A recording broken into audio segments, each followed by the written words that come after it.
Hi, this presentation is an overview of Chapter 2, Your Professional Image. And in your textbook for the course, it would cover the chapter would cover from pages 25 through 47. If you go to page 25, the student learning objectives here are listed at the top of the chapter. 1, describe the characteristics that contribute to a positive professional image. 2, identify the components of a professional appearance. And 3, understand the conventions of business etiquettes. So a lot that we want to look at here. So your professional image. The impressions you make on others. Your attitude towards your worker and towards your coworkers. And your work ethic. We'll talk a lot in this course about ethics of companies and actual work ethics. Professional dress, how do we show up to work? Familiarity with business etiquette, your ability to get a job, to keep a job, and advance in your career will hinge on your professional image. So our first impressions, be on time or early. Be comfortable and confident with your skills and abilities. Dress professionally. What exactly does that mean, dressing professionally? Well, it depends upon the company and perhaps the time of the year, but this chapter will cover how one would dress professionally.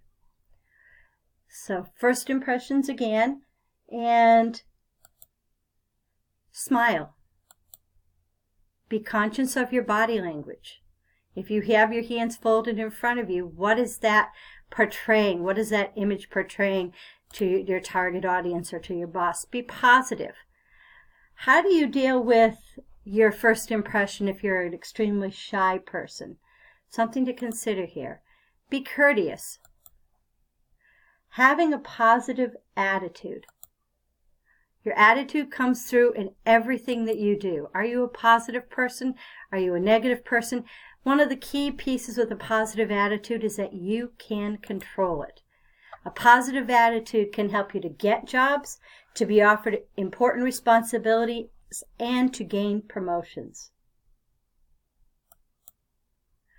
We're going to talk, I mentioned earlier, about ethic in general, but work ethic. And in some work environments, it would be different. So it's a set of values based on the merits of hard work and diligence. It's a belief in the benefit of work and its ability to build a person's character. People with a strong work ethic, they arrive at work on time, stay until their shift is over, meet all deadlines, show integrity and trustworthiness, and follow the rules and procedures. Make productive use of work time. Some of the professional skills that we want to consider. What kind of trainings might you need to keep current on some of these skills is a consideration also. First of all, communication, interpersonal relations, time management, critical thinking, decision making, creative thinking. Some of the professional skills that we want to make certain that we have in our list of talents. Teamwork. Be able to work in a team environment. Understand the technology of the day. Leadership skills. Stress management. These are going to be stressful jobs. How do we deal with the management of stress?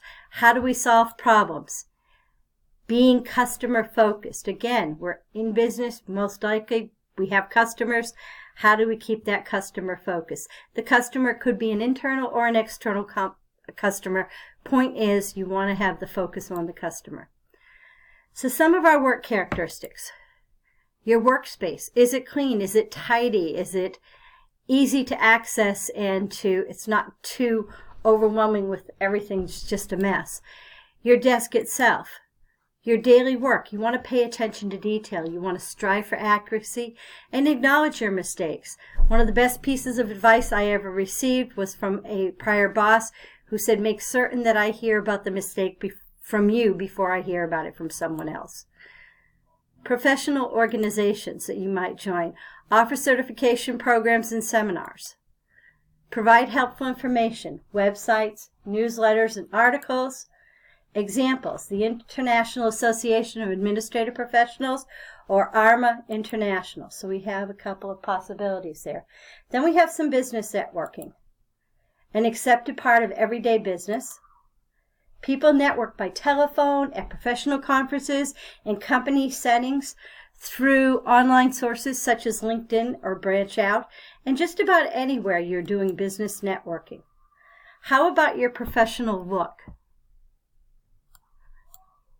What else is there with this? You know, you want to dress the part. You have professional business attire. You have business casual attire. You have other dress considerations. What happens if you have an injury? How is your dress for work going to be modified in order for you to continue work? But let's say you can't put fancy shoes on. How do you accommodate for that professional look? You want to still have the professional look. Your appearance in general. And then jewelry. What kind of jewelry do we wear? And then we want to talk also about jewelry. General courtesy and manners. Treat others as you would like to be treated, part of the golden rule. Thank people for their help. So often people forget to say thank you. Apologize for your mistakes. Take ownership of the mistakes. Greet people appropriate. A polite hello shows good manners, or how are you shows interest. You don't want to get too personal, but you still want to have them greeted and feel that they're welcome. Now, dining room and restaurant etiquette. This is something that you might want to consider if you have a meeting and it's out in public in a dining, and especially if you're dealing with cross cultures. When to talk business, do you do it during the meal? Do you do it after the meal? You want to make certain that you have the right understanding as to when to talk, when not to talk about business. Hosting a business meal, how would you do that? How do you set those up? How do you attend the business meals? And using good table manners, something that we assume all of us have been we've been raised to understand what good table manners are, but different cultures, it could be different. International customs and etiquette. This goes beyond what we were just talking about with the idea of the meetings, the dinner meetings, but dining etiquette varies by culture, and professional dress is usually conservative. And you want to research both, because if you're going to be going to a meeting, especially with food involved, and it's a different culture or different customs, you want to make certain that you're not doing anything to insult their particular culture. Other international issues: do you give gifts? What about holidays? We have some holidays here that they don't have there. Other countries have holidays that we don't have. What are the business hours? What sort of greetings are appropriate? Do you shake hands? Do you bow? The body language, and what sort of time are we talking about for a meeting? Is it okay to show up early? Do you stay later? You know, punctuality, how is that viewed in other cultures? Making introductions. Name the most important person first. Say each person's name clearly. I recall taking a sociology class where you would learn tricks on how to remember people's names. So by saying each person's name clearly, it's going to help cement that's who this person is, because you don't want to you get to the end of the meeting and you're not really certain who the person was you were talking to. Use their titles when appropriate. Add interesting information. And when you're being introduced, stand and greet the other person. State your name and your position with the company. Smile, establish that eye contact, and shake the hands firmly. Again, this is the way we do it in our culture. Repeat the person's name. It's very important that you can remember. And have a conversation. Tell the person you enjoyed the meeting at the end. Again, you don't want to lie, but you want to make certain that there's this comfort factor. And when introducing yourself, you want to stand. You want to smile. You want to establish that same eye contact. Greet the other person. State your name and your position. And shake their hands firmly, and repeat the person's name.